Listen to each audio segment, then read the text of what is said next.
Boa noite, meus irmãos. É com muita alegria e satisfação que nós iniciamos mais um programa, Bate-Papo e SCM.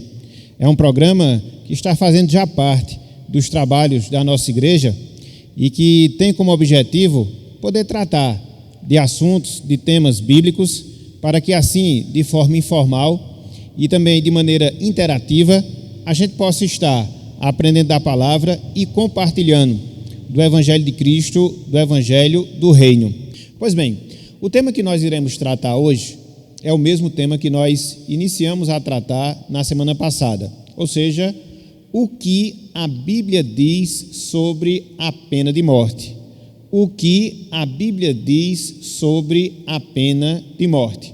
E aí nós vimos, desde a semana passada, que esse tema é um tema um tanto quanto polêmico, mas também atual e sempre necessário de ser debatido, principalmente diante da situação que nós vivemos, mas em especial diante daquilo que a palavra de Deus expõe, diante daquilo que a palavra de Deus ela nos ensina. Então, basicamente, você vai encontrar duas posições em relação a esse tema, que é a primeira, em relação àquelas pessoas que são favoráveis ao uso, à utilização do recurso da pena de morte, e aquelas pessoas que são desfavoráveis, que não concordam.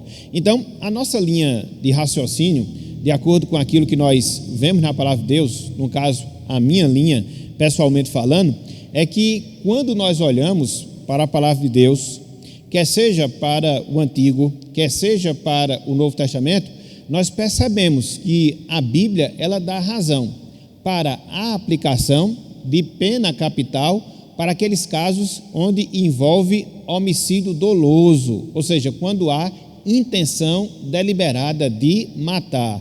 Então, nós queremos deixar essa posição de maneira muito clara, para que assim a gente não misture com outras ideias e aí pensemos que a gente pode utilizar esse recurso para qualquer caso, para qualquer situação. Não. E aqui vale aquela ressalva que nós falamos na semana passada.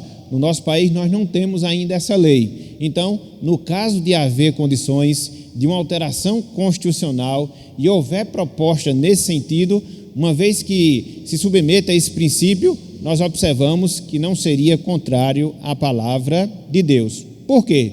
Em primeiro lugar, por aquilo que nós vemos no Antigo Testamento. No Antigo Testamento nós observamos vários ensinos, vários destaques que Deus faz em relação a esse tópico.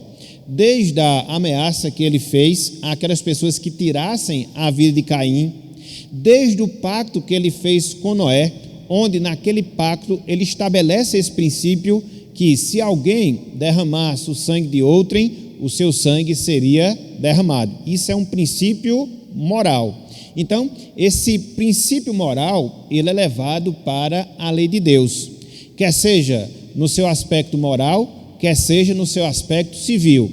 Por quê? Porque no sexto mandamento nós vemos a ordem de Deus, não matarás. Então, existe um princípio onde Deus conserva, onde Deus defende a vida.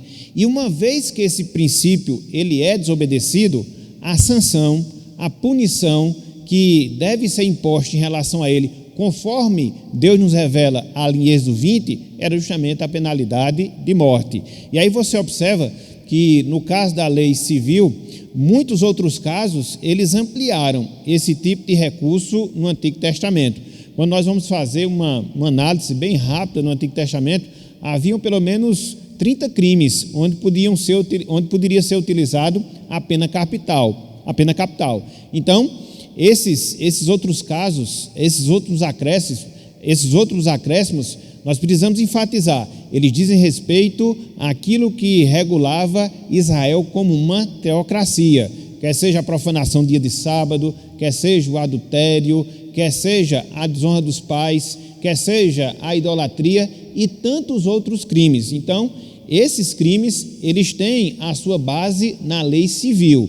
A lei moral, ela só permite a aplicação da pena capital para os homicídios que nós chamamos homicídios dolosos. Então, que fique bem claro para que a gente possa entender em que casos devem ser aplicados ou em que caso deve ser aplicado e assim a gente não faça uma distorção quanto à questão desse assunto. Então, nós queríamos passar a palavra para o nosso irmão presbítero Laildo, para que ele também possa dar a sua palavra em relação ao Antigo Testamento, poder corroborar conosco ou poder discordar, conforme nós falamos. Esse é um assunto que divide opiniões, e aí nós temos sempre as pessoas que são contra, nós temos as pessoas que são favoráveis, não há nenhum problema. Então nós estamos aqui para tratar, mostrar na Bíblia, e aí nós podemos chegar às nossas conclusões. Então nós vamos passar a palavra ao nosso irmão presbítero Laildo, para ele poder fazer os comentários dentro desse tópico. Pode falar, meu irmão. Bem, para que haja uma compreensão desse assunto, e os irmãos, ao longo do debate, os irmãos vão saber o meu posicionamento, que não é meu. Nós temos que compreender, ele está alicerçado em 3 pilares, e o tema é felicíssimo quando ele diz: o que diz a Bíblia a respeito da pena de morte? A pergunta em si é corretíssima, diferentemente da sociedade, quando lhe pergunta se você é a favor ou contra a pena de morte. Para o cristão, ele tem que seguir algumas diretrizes para nós cristãos.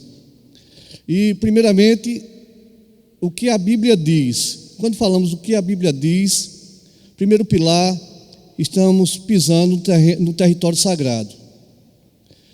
Segundo lugar, precisamos da iluminação do Espírito Santo para essa compreensão. E, em terceiro lugar, nós sabemos que a Bíblia é o sopro de Deus, é inspirada por Deus. Então, quem é o autor?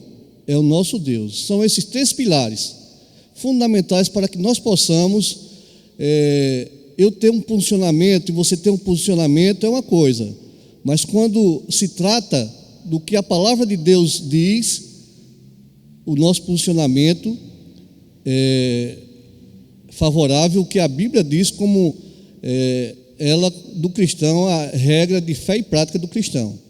Então, são esses 3 pilares. Estamos pisando no terreno sagrado, precisamos da orientação do Santo Espírito e compreender, como o apóstolo Paulo diz lá em 2 Timóteo, toda a Escritura orientando ao jovem pastor Timóteo, toda a Escritura é inspirada por Deus para a correção, para a repreensão em toda justiça. Então, devemos seguir esses parâmetros. Muito bem, meus irmãos, muito bem. Então, só a título de confirmação, eu até separei aqui alguns textos, nisso que nós estamos defendendo, que são essas razões que nós encontramos no Antigo Testamento. Em Gênesis 9:6, você vê o pacto que Deus faz com Noé, e nesse pacto existe a proibição de se derramar sangue alheio. E caso isso acontecesse, quem assim o fizesse seria penalizado com a sua própria vida. Um pouco antes, lá em Gênesis capítulo 4, versículo 14, Deus ele faz essa notificação em relação a Caim: se alguém porventura lhe tirasse a vida, também a sua vida lhe seria tirada. Então você vê esse cuidado que Deus tem logo nos capítulos iniciais da Bíblia Sagrada. Êxodo capítulo 20, você vai ver lá o 6º mandamento: não matarás. Você vai observar, tanto em Êxodo capítulo 21, versículos 12 até o versículo 36, como também em Levítico capítulo 20, versículos 1 até o versículo 27, uma série de crimes, outros crimes, sobre os quais se incidia a pena capital. E aí é bom frisar, isso faz parte da lei civil. O princípio moral, ele cobre apenas um delito, ou seja, o homicídio doloso. E por fim, você observa lá em Números capítulo 35, versículos 9 a 12, e também lá em Deuteronômio capítulo 19, versículo 12, que existia um julgamento, que ele era feito pelos anciãos, no caso de Israel, onde eles deliberavam ou não a punição dessa pessoa, caso viesse a ser confirmado realmente o seu delito. Então, você observa que existe toda uma organização da parte de Deus, da parte do Senhor, não é simplesmente o matar pelo matar. Existiam as pessoas responsáveis por aplicar essa punição, existiam julgamentos nesse sentido, tanto é que as cidades de refúgio que nós encontramos lá em Israel, tanto em Números 35 como em Deuteronômio capítulo 19, ela assegurava justamente isso. alguém que porventura praticasse esse delito, se fosse culposo, seria absolvido. Se ele cometesse um sentido doloso, ele seria punido. Então, as cidades de refúgio, elas serviam para proteção até que esses casos fossem julgados, para que assim não houvesse nenhum tipo de injustiça. E aí você percebe, né, a questão da clareza da lei, o seu detalhamento e também a sua perfeição. Então, eu queria, nessa parte inicial, fazer essa revisão do que nós vimos na semana passada e, nesse segundo momento, trazer pelo menos um questionamento, na verdade, 2 questionamentos que foram feitos na semana passada, que nós não tivemos tempo de trabalhá-los. Um foi feito pelo nosso irmão Ednaldo Mecenas, melhor dizendo, é o irmão nosso lá da cidade de Propriá, e o outro questionamento foi feito pela nossa irmã Micaele Dias, que é aqui da nossa igreja, a Igreja das Malvinas. Então, como esses 2 questionamentos, eles estão diretamente relacionados à pena de morte dentro do contexto do Antigo Testamento, então a gente vai logo respondê-los para assim a gente avançar no Novo Testamento, questionamentos relacionados ao Novo e depois ter o nosso bloco final, ok? Então, o nosso irmão Ednaldo Mecenas, na semana passada, ele perguntou, abro aspas, o amor de muitos esfriará. Com o avanço da criminalidade, a sociedade indignada tem agido por conta própria, linchando alguns assassinos. Ele pergunta, essa conduta é corroborada, ou seja, confirmada por Gênesis 9:6, quando Deus diz a Moisés que aquele que derramasse sangue alheio, o seu sangue seria também derramado? Então, é a pergunta que ele faz. Vocês, presbítero Laíro, já queria iniciar fazendo algum comentário em cima dessa pergunta? Se o fato das pessoas agirem por conta própria corroboraria o que temos lá em Gênesis 9:6, da parte do Senhor? Bem, só enriquecendo mais um pouco o contexto, nós quando vemos o 6º mandamento, quando Deus ordena não matarás, Deus é o autor da vida, Deus que criou a vida. Então, quando nós vemos lá o primeiro assassinato cometido por Caim, logo em seguida nós vemos a descendência de Caim, como ele veio violentamente mais do que o seu pai. Então, na conclusão dele, está lá em Gênesis, no capítulo 4, 23, na conclusão Lameque, na conclusão dele, qualquer pessoa, qualquer insulto que ele sofresse, ele estaria cometendo um assassinato. Então, quando nós vemos lá em Gênesis 6, capítulo 6, no verso 9, que Deus diz, olha, aquele que derramar o seu sangue, derramar o sangue humano, o seu sangue vai ser derramado. Com o intuito de colocar o temor no coração do homem, que não tinha lá no coração de Lameque, com o intuito de resfriar esse mal dentro do homem. Ele analisar se cometesse um assassinato, ele ia resfriar, que olha, se eu cometer isso, eu vou também ser punido de morte. O princípio do debate é esse. Deus, como autor da vida, ele tem todo o cuidado de ordenar, colocar parâmetros para que o homem não chegasse ao tal. E se chegasse, ele pagaria com a sua própria vida, porque a vida é sagrada, é uma dádiva de Deus. Foi com esse princípio. Se os irmãos compreenderem por esse ângulo, vai ficar mais fácil iniciarmos o debate. Por aí assim. Então, pastor, poderia repetir a pergunta, por favor? O amor de muitos esfriará. Com o avanço da criminalidade, a sociedade indignada tem agido por conta própria, linchando alguns assassinos. Essa conduta, ela é corroborada com Gênesis 9:6, foi o texto que o irmão citou agora. Não, na minha opinião, não. Por quê? Porque Deus, sabedor disso, que o homem é propício para muitas das vezes fazer só o que lhe convém, só o que é necessário, Ele não deixa margem para que você possa fazer justiça com suas próprias mãos, com relação à pena de morte. Ele instituiu os magistrados, como nós vimos lá em Romanos, no capítulo 13, para que isso falando no Novo Testamento, como o pastor falou, lá em Êxodo 35, Número 35, lá em Deuteronômio 19, Deus tem o cuidado de que o homem não venha cometer um equívoco com relação a isso, que ele institui as cidades de refúgio. Então ele instituiu ali em Números, você vê em Números 35 e vê lá em Deuteronômio, as 6 cidades de refúgio, para que aquele homicida ele pudesse se refugiar, e ali as autoridades constituídas por Deus, os sacerdotes, viesse a, vamos dizer assim, julgá-lo, e se tivesse uma execução conforme a ordenança de Deus.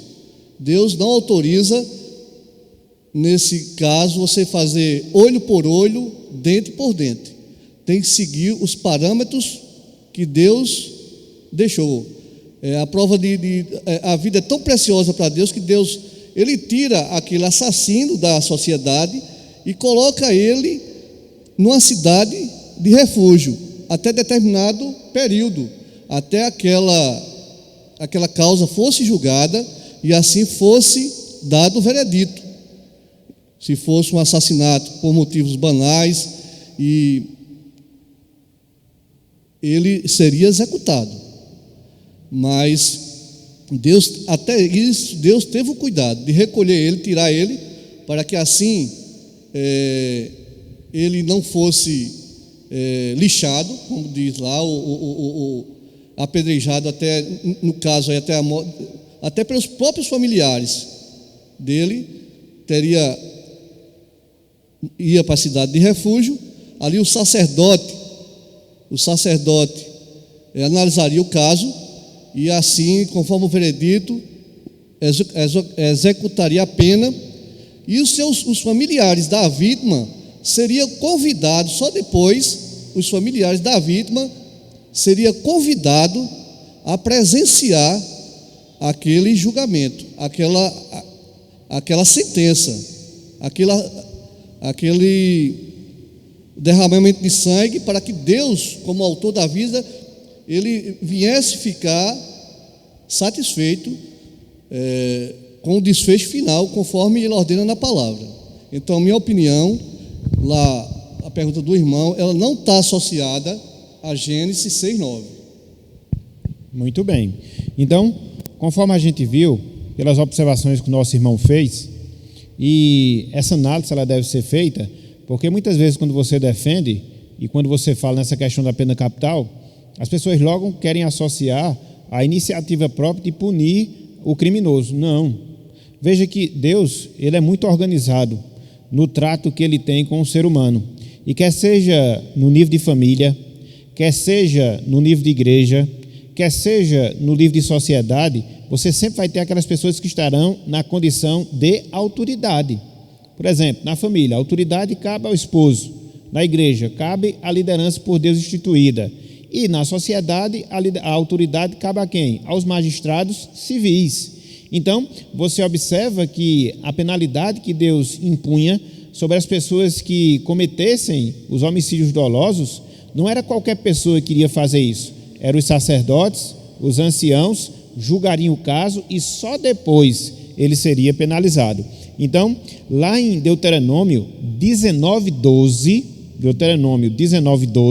eu não vou ler aqui agora, você pode ler depois, você vai ver isso.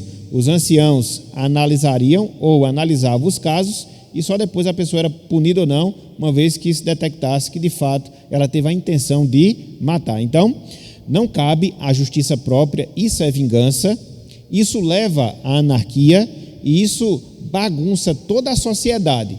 E não são nesses termos que Deus ele determina essa situação. Então, que fique bem claro, somente os magistrados civis, aquelas pessoas revestidas de autoridade, dentro da atribuição que lhe cabe, estas e somente estas podem fazer a aplicação e assim se harmonizar à vontade do Senhor. Ok? Então, espero ter atendido. Eu não sei se hoje o nosso irmão Edinaldo Mecenas está conosco, mas se tiver e puder dar um joinha ok, se ficou claro, seria bom, pois aí a gente sabia que tinha satisfeito a dúvida do irmão. Ok? Então nós temos aqui uma segunda dúvida, uma segunda pergunta que foi feita pela nossa irmã Micaele Dias.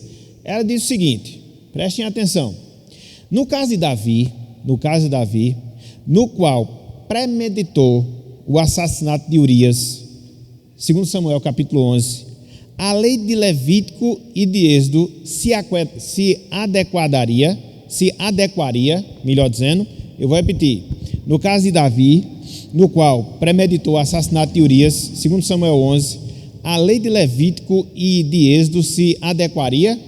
Veja, nessa questão de Davi, depois eu vou dar a oportunidade ao nosso irmão presbítero Laildo. Nessa questão de Davi, a gente vê uma coisa muito interessante.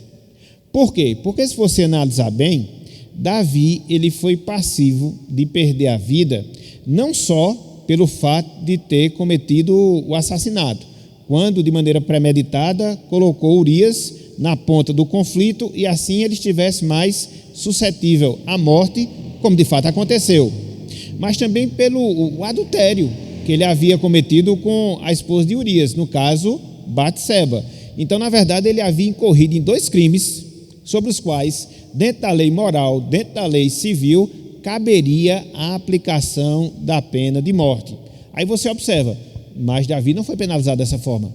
Será que essa lei foi comutada? Será que ela não foi aplicada no caso de Davi? Passou-se por cima no caso de Davi? Então, é uma peculiaridade que se faz necessário nós trabalharmos. Então, quando nós examinamos esse incidente, no caso de Davi, concluímos que Deus lidou pessoal e especificamente com a questão. Foi um trato entre Deus e Davi. Deus tratou diretamente com Davi. E é interessante porque quando Deus levanta Natã, que foi o profeta que procurou Davi para denunciá-lo do seu pecado, lá na profecia de Natã, é dito que a espada não se apartaria da casa de Davi, e de fato não se apartou. Se você analisar, depois que ocorreu esse fato, de Urias ter sido morto, de Davi ter cometido adultério, de tudo isso ter envolvido ali esses casos, você vai ver a violência acontecendo diretamente na família de Davi, entre filhos e assim sucessivamente. E é interessante que até mesmo o filho, fruto do adultério, que Davi ele teve com Batseba, essa criança foi morta. E Deus havia anunciado que a criança iria morrer.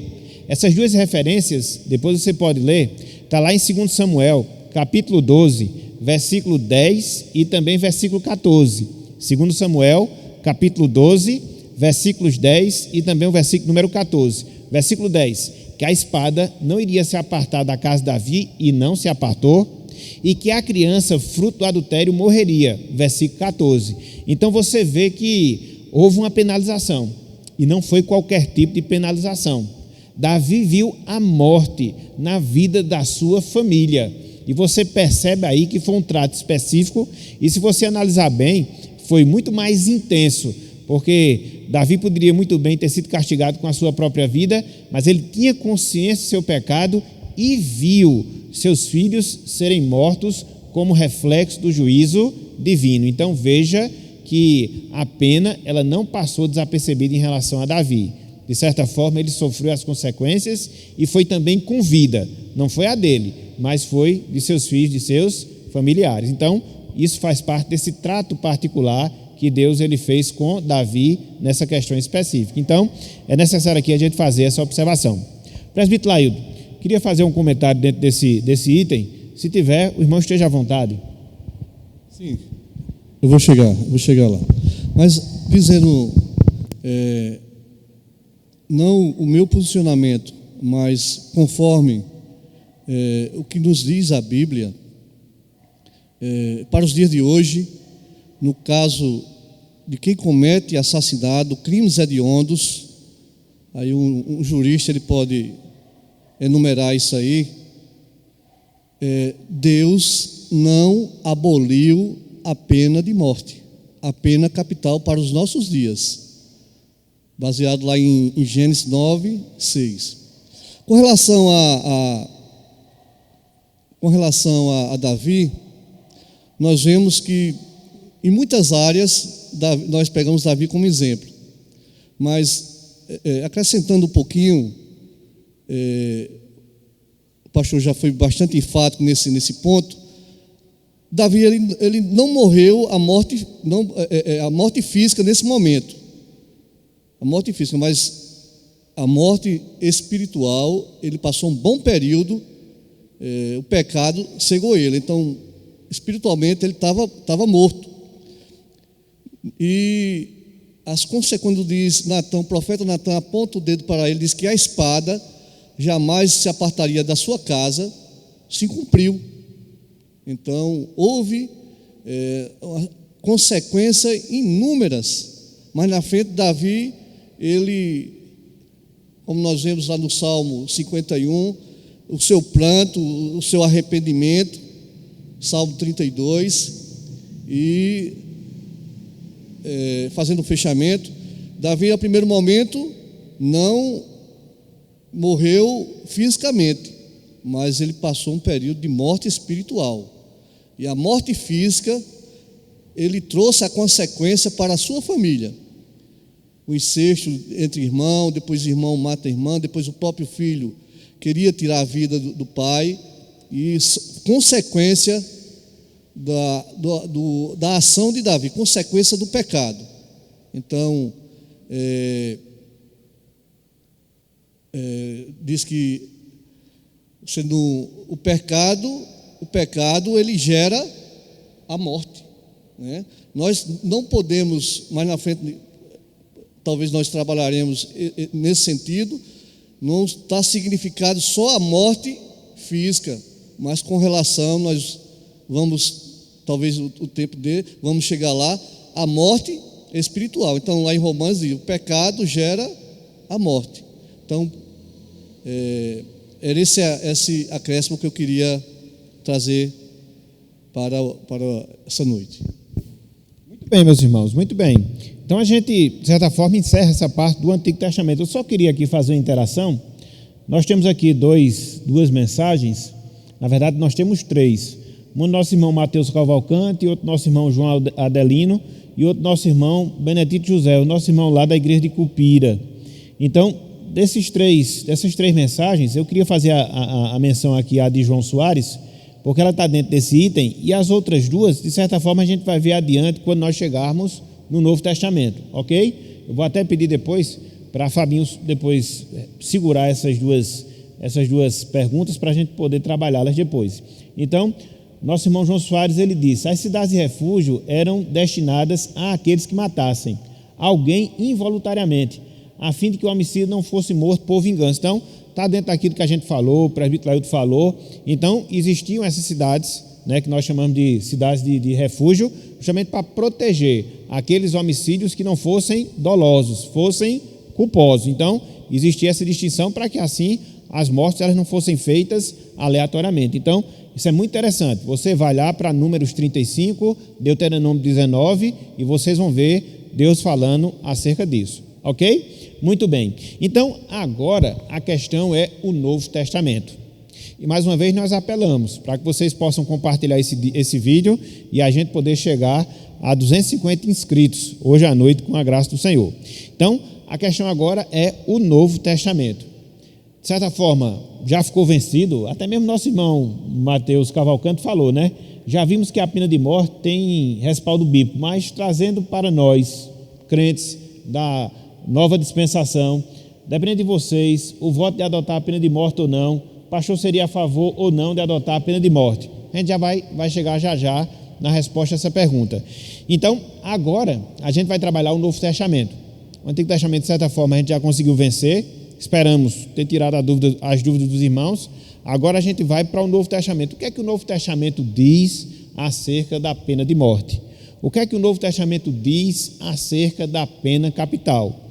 Meus irmãos, para a gente poder entender um pouco disso, mais uma vez a gente tem que fazer referência ao Antigo Testamento.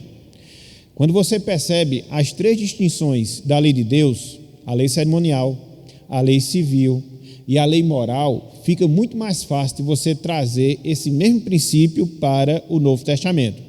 Nós observamos que a pena capital estava inserida na lei civil e regulava vários crimes, mas nós também vemos que a pena capital, para os casos de homicídios dolosos, ela faz parte da lei moral de Deus, logo ela não pode mudar. Ela foi determinada antes mesmo de Deus entregar o decálogo, Gênesis 9:6. Assim como aconteceu com o casamento, assim como acontece com o trabalho, assim também acontece com a pena capital, o dia de descanso, a pena capital. Então, quando você vê a postura de Cristo, qual foi o comportamento que Cristo teve em relação a essa lei?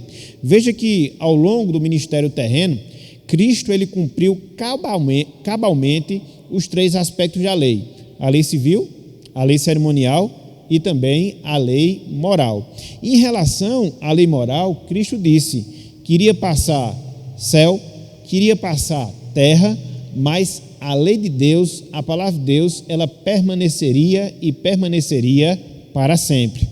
Um exemplo disso, você observa no diálogo que Cristo tem com o jovem rico. Lá em Mateus 19, a gente vê essa conversa.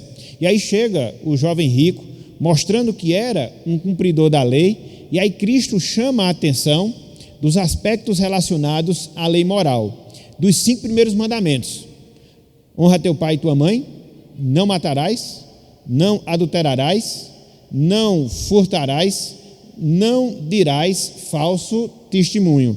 Então, o jovem rico, ele disse que cumpria todos aqueles mandamentos.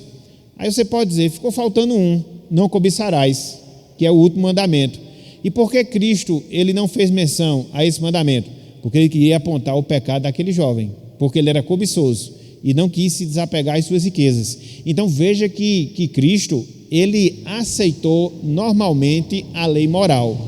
Uma vez que você entende que a pena capital ela está relacionada a essa lei moral, ela não passou, ela permanece nos nossos dias, ela é atual também para nós, repito, caso ela venha a ser adotada por um país dentro desta regulamentação.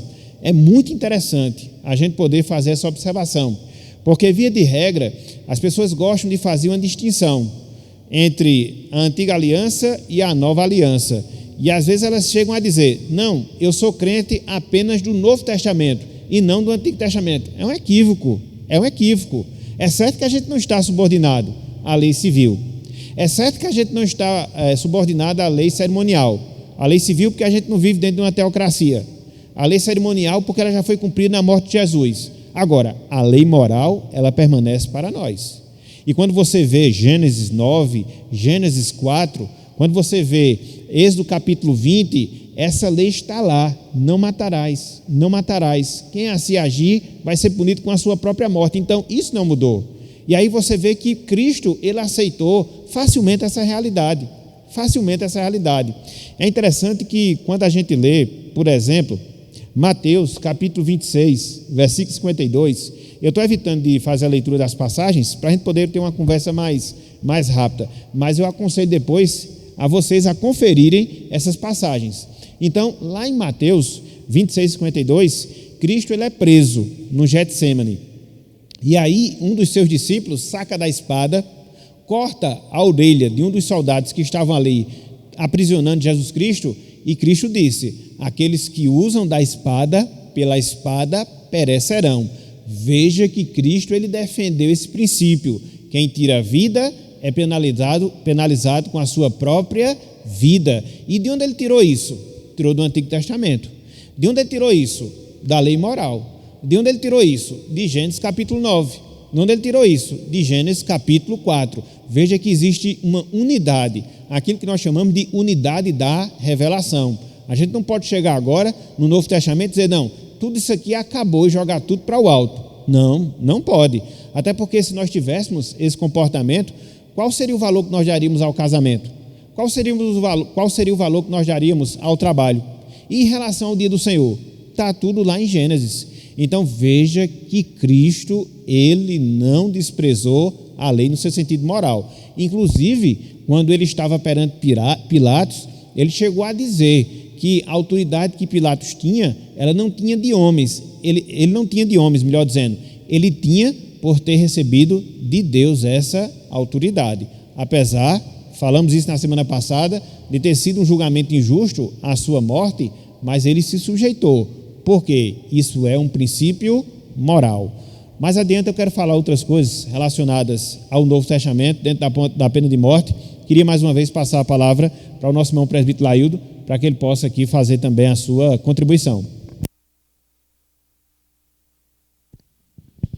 Irmãos, nós devemos compreender, nós não podemos ser crentes no Senhor só apenas no Novo Testamento. E para nós compreendermos várias doutrinas, o livro de Gênesis tem um significado do começo. Então tem o começo de vários requisitos, de várias ordenanças que Deus deixou para o seu povo, que não deixou como estatuto perpétuo. Quando Deus cria o Estado de Israel, ele escolhe Israel ali como uma nação governar, ele próprio governava. Israel vivia sob uma teocracia, a lei civil, e como uma teocracia, uma nação dele, governada pelo próprio Deus, Israel teria que ser exemplo para as nações circunvizinhas. Então, muitos aspectos está aí na lei civil foram abolidos. Quando chega no cerimonial, em Cristo Jesus, tudo se cumpriu. Mas na lei moral, quando ele entrega, nós vemos também que antes do decálogo, antes dele entregar as tábuas da lei a Moisés, mas ele já tinha as prescrições, mas quando ele diz ali especificamente no 6º mandamento, não matarás, ela está inserida na lei moral que vigora como estatuto perpétuo para a humanidade, especificamente para o povo de Deus. Então, nesse aspecto. Muito bem, meus irmãos, muito bem. E conforme nós dissemos agora há pouco, seguindo aqui o nosso raciocínio, no Novo Testamento, as palavras de Jesus Cristo foram claras nesse sentido. Mateus 26, 52, o princípio moral que ele já adotava. Quando a gente vai, por exemplo, para a vida do apóstolo Paulo e também para o ensino do apóstolo Paulo, a gente percebe que o ensino e a vida de Paulo, eles corroboram, confirmam o mesmo pensamento de Cristo, que por sua vez, o mesmo pensamento que a gente observa em todo o Antigo Testamento. Eu vou ler esses dois textos agora, porque se faz necessário. Lá em Atos 25, versículo 11, Paulo aqui está perante Festo, que era o governador da Cesareia. Havia recém assumido o cargo. E ali Paulo estava sendo acusado de herege. E os judeus queriam penalizá-lo. Então, olha só as palavras de Paulo. Atos 25, versículo 11. Caso, pois, tenha eu praticado algum mal ou crime digno de morte, estou pronto para morrer. Se, pelo contrário, não são verdadeiras as coisas de que me acusam, ninguém para lhe ser agradável pode entregar-me a eles.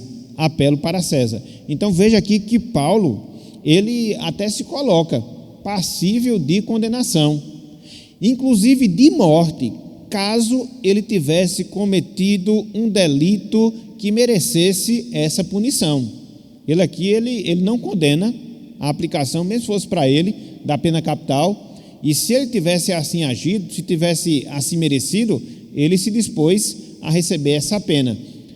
Tanto é que as acusações eram injustas, ele apelou para César. Então veja que na visão paulina, na visão de Paulo, ele vem dando lastro a essa ideia da pena capital, desde que haja um crime que seja passível tal aplicação ou tal penalidade. Então você vê aqui na prática, ou seja, na vida do apóstolo Paulo.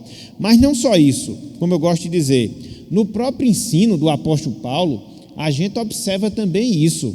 Lá em Romanos capítulo 13, do versículo 1 em diante, ele está falando das autoridades e da submissão que nós devemos ter a essas autoridades.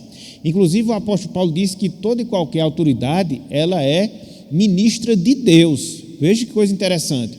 Quer sejam aquelas autoridades que temem ao Senhor, quer sejam aquelas autoridades que não temem ao Senhor, o princípio é o mesmo. O princípio é o mesmo.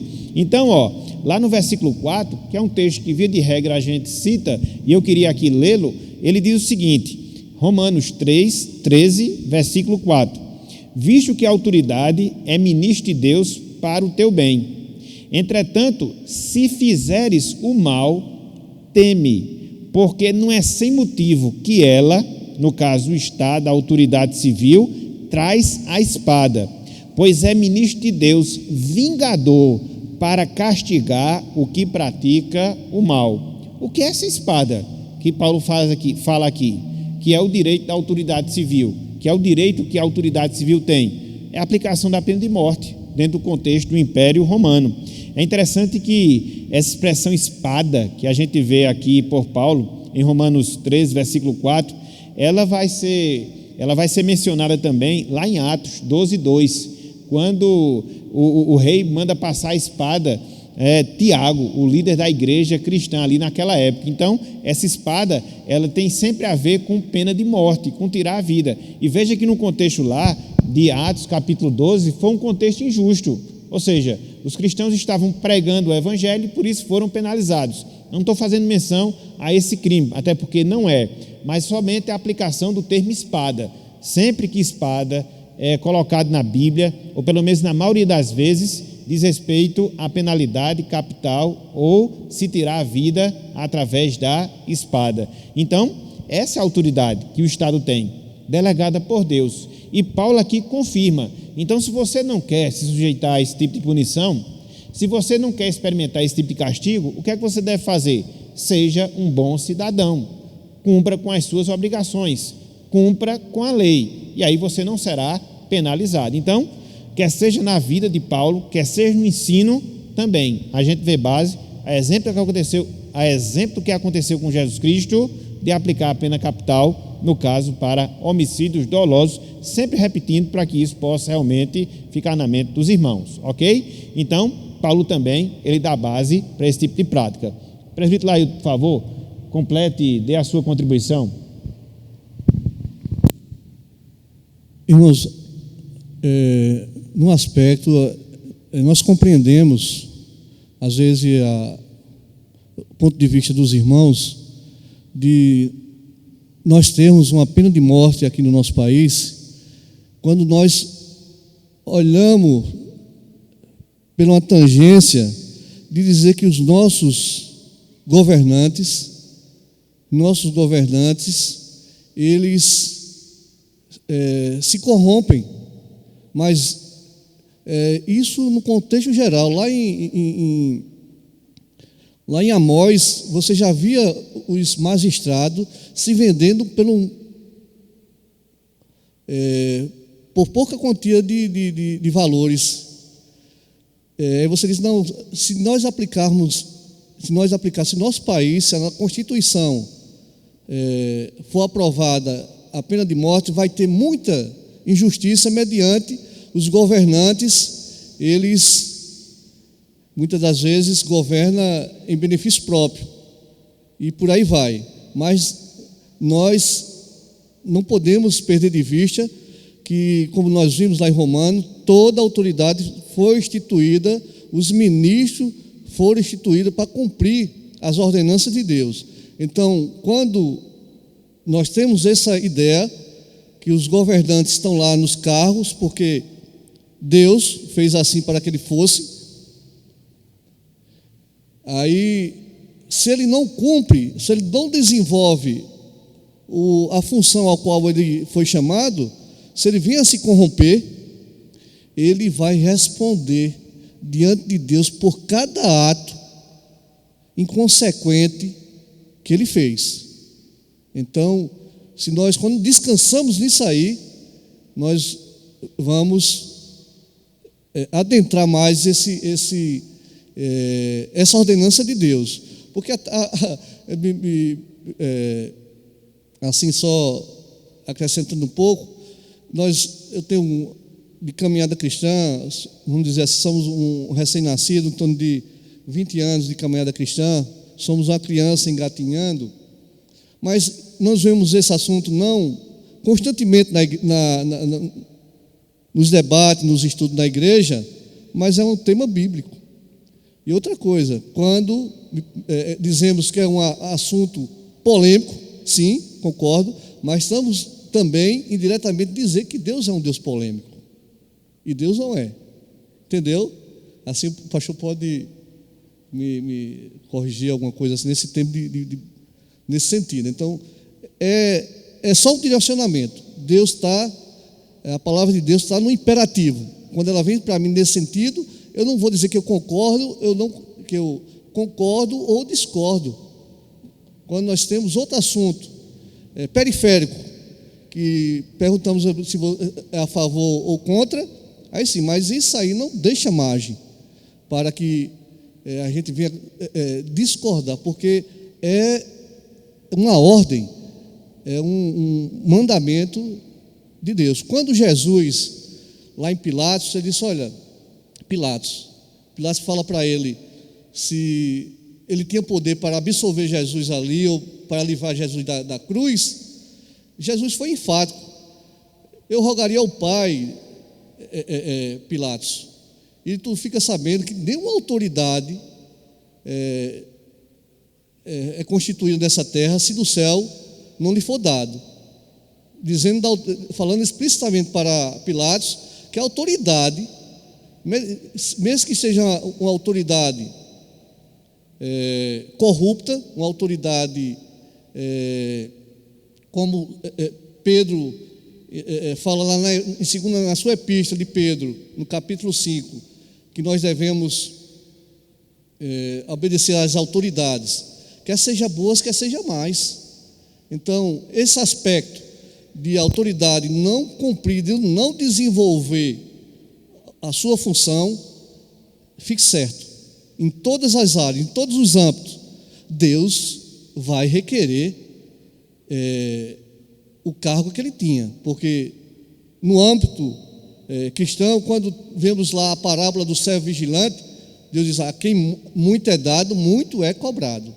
Então, se a autoridade, nós instituímos a nossa Constituição, vinha a ter um parágrafo, aprovando a pena de morte, nós não devemos ter esse pensamento que vai haver muita injustiça, vai morrer muitos inocentes, mas sabendo que aquela autoridade a qual estava para desempenhar aquele papel, não o fazendo, ele vai sofrer duras penas. Então, quando nós conseguimos enxergar isso, nós descansamos mais na ordenança que Deus nos concede. Então, Jesus não veio revogar e nem tirar nem uma vírgula, nem um tio da palavra. Ele veio cumprir. Quando o pastor já foi enfático dizer, quando disse lá em Pedro, quem ferir pela espada for ferido. E Jesus perante Pilatos ali, Jesus manda Pilatos cumprir o que lhe estava proposto. Nesse sentido. Ok, muito bem. Pronto, quando nós vimos, melhor dizendo, ao vermos esses destaques do Novo Testamento, acho que já dá para a gente responder pelo menos duas perguntas. Acho que uma delas, o presbítero Lailton já adiantou aqui, a do nosso irmão Mateus Cavalcante. Essa inicial aqui, nosso irmão Benedito José, nosso irmão lá de Cupira, sobre o pecado de assalto e propriedade, bem interessante. Cristo disse, se alguém te vier tomar a tua túnica, dá-lhe também a capa. Cristo foi bem claro. Em nenhum momento temos que reagir. Então, que é que a gente vê? Essas palavras proferidas por Cristo foi em Mateus 5, 6, 7, Sermão do Monte. No Antigo Testamento, havia os crimes de propriedade, sim, furtos, roubos, sucessivamente. Mas em toda a legislação da lei civil, e prestem atenção, ali é lei civil, não é lei moral. Havia sempre o princípio da reparação. Você roubava e aí devolvia o valor do roubo acrescido de uma determinada porcentagem. Via de regra era 20%. Mas em todos os casos que a gente observa lá, quer em Levítico, quer em Números, em especial em Levítico, você não vê para o roubo de capa, túnica, que fazia parte da vestimenta. Vê de bois, né, que era aquilo que se tinha de mais valor. Então, nesse caso, lá em Levítico, você não tem a determinação para esse tipo de crime de propriedade, chegando ao ponto de roubar as vestimentas de alguém. Automaticamente não tinha punição. Então, foi por isso que quando Cristo falou isso, aqui no Sermão do Monte, ele disse que nós, como cristãos, deveríamos ter o quê? A posição de perdoar. E se nos leva uma capa, que a gente deixe levar também a túnica.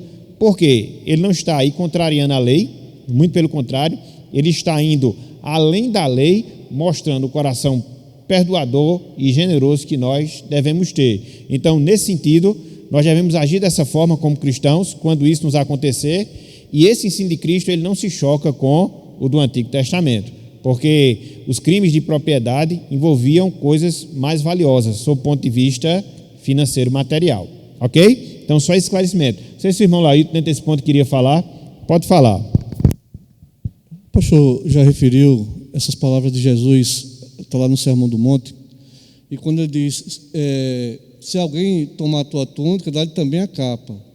Cristo foi bem claro. Quer dizer, se alguém bater numa face, dá-lhe outra. No sentido que o cristão, ensinamento de Jesus ali, ele está dizendo, o cristão, bem-aventurados os pacificadores, os mansos de coração. E nós vemos, podemos extrair aí de nós perdoarmos, como o pastor falou, e não, a primeiro momento, de estarmos reagindo.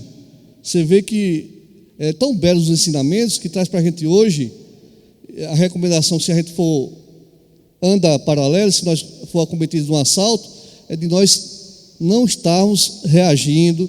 Se alguém te pedir a túnica, dá-lhe também a capa. Então, é nesse sentido, se alguém mandar nós como cristãos de ser pacificadores, estarmos suportando, se temos uma milha para andar, como se está proposto uma milha, para que haja um bom relacionamento, nós devemos andar até mais de uma, vamos botar assim, 2 milhas, e assim sucessivamente. Quando depender de vós, tende paz com todos os homens. Está lá em Romanos, no capítulo 12.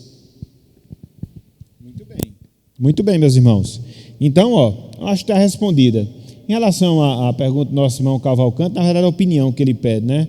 Ou seja, se houvesse uma mudança na nossa Constituição, lembrando que nós temos algumas cláusulas pétreas, que são aquelas cláusulas principais que você não pode mudar, a não ser que seja por uma Assembleia Constituinte. Então, a gente não tem nenhuma previsão de ter Assembleia Constituinte tão cedo. A última que nós tivemos foi a de 88.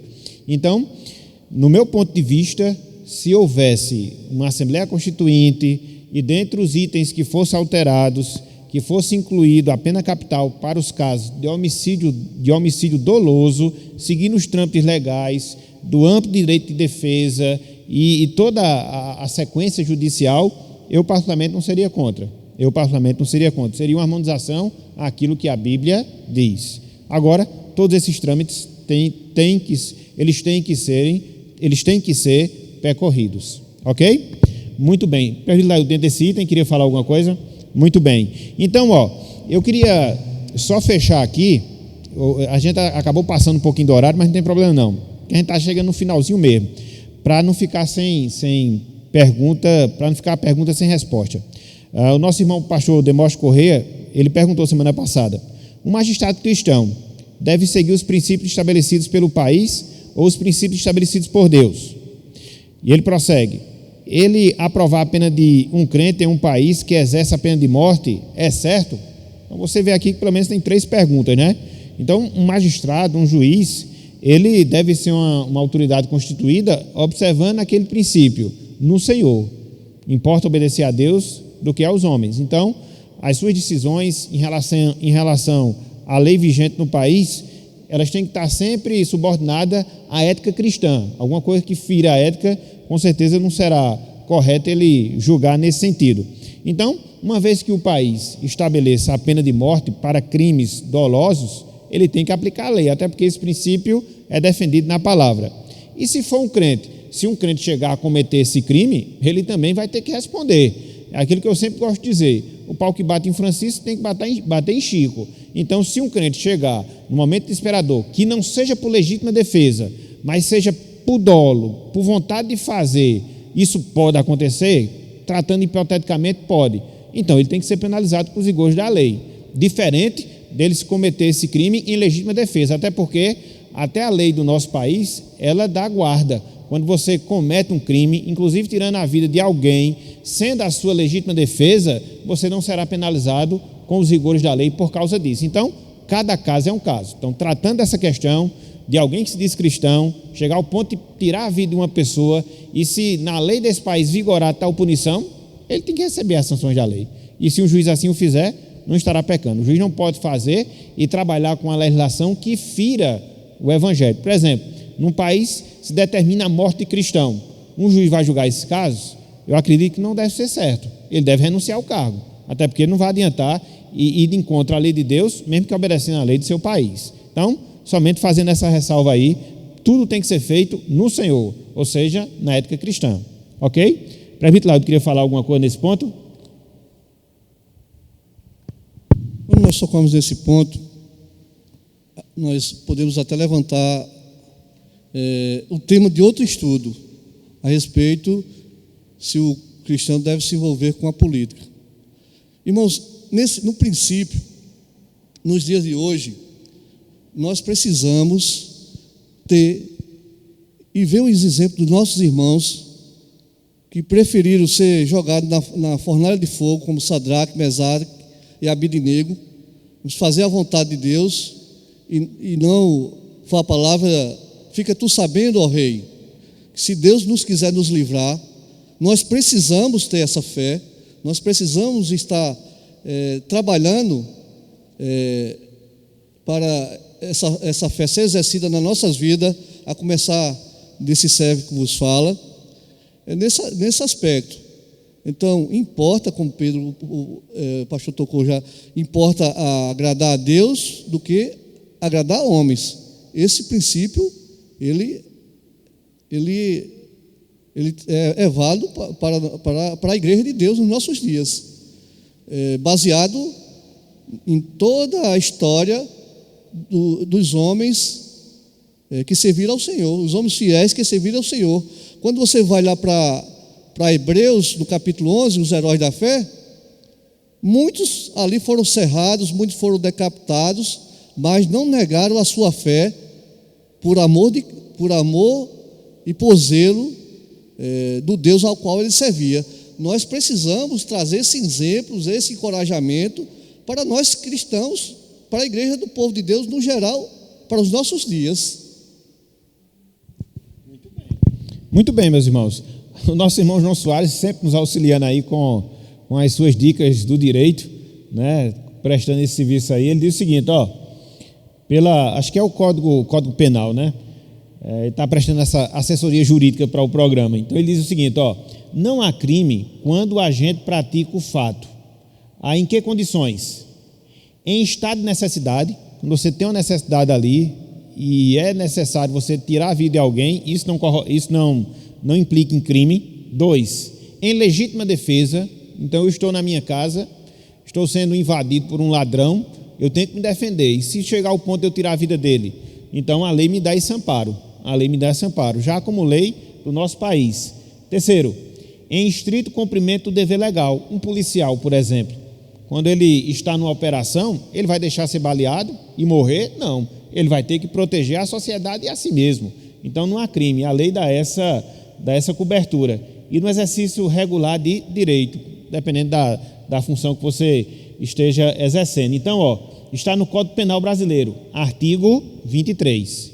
Então, algum crime que venha a ser cometido em legítima defesa, que gere morte, nós temos amparo até mesmo pela lei do nosso país. Então, a gente agradece aí essa indicação aí da lei, nosso irmão João, porque corrobora com isso que nós estamos falando, ok?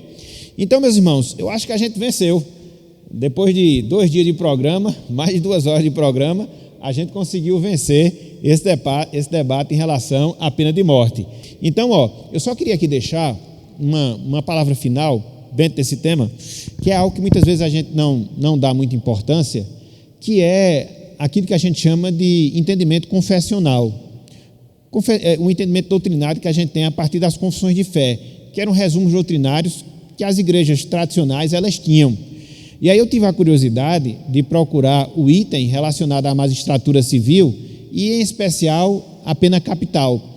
E é interessante, meus irmãos, tanto na Confissão de Savoy, que é a nossa confissão, a Confissão dos Congregacionais, ela é datada em 1658, no artigo 24 ele trata sobre isso, a magistratura civil e o poder que os magistrados têm de aplicar, inclusive, a pena de morte. Você vai encontrar isso na Confissão de Fé de Westminster, que é a Confissão de Fé dos Presbiterianos. É datada entre 1643 a 1646, lá no seu artigo 23, trata sobre isso. Você encontra na Confissão de Fé Batista, na Confissão de Fé Batista de 1689, lá no artigo 24, também uma cláusula que trata sobre esse tema. Você vai encontrar no Catecismo de Heidelberg, que é o catecismo que pauta a doutrina da Igreja Reformada, ele é o mais antigo, 1563, no domingo 42, nas perguntas relacionadas a esse dia, você também vai ter o trato do magistrado civil e a sua autoridade, inclusive com pena de morte, porque era uma prática comum naquele período. Então você vai ver que doutrinariamente a gente está respaldado pela Bíblia, a gente está respaldado pela história, a gente respeita quem tem um pensamento divergente, contudo a gente tem esses subsídios aqui para poder tratar e defender assim o nosso pensamento bíblico e histórico confessional. Então a gente tem essa base, em alguns casos até mesmo da legislação. Então eu queria deixar aqui esse lembrete, vocês podem pesquisar depois, caso não tenham esses documentos, nos peçam, pode colocar aí no comentário, então pedir pelo WhatsApp e a gente repassa para você. Confissão de Fé de Savoy, artigo 24. Confissão de Fé de Westminster, artigo 23. Confissão de Fé Batista, artigo 24. Catecismo de Heidelberg, domingo 42. Em todos esses documentos de fé, nós encontramos essas cláusulas relacionadas ao direito do magistrado de, a depender do caso, aplicar a pena capital. Ok, meus irmãos? Que Deus nos abençoe, meus irmãos. Está assim encerrado nosso programa na noite de hoje. Amém.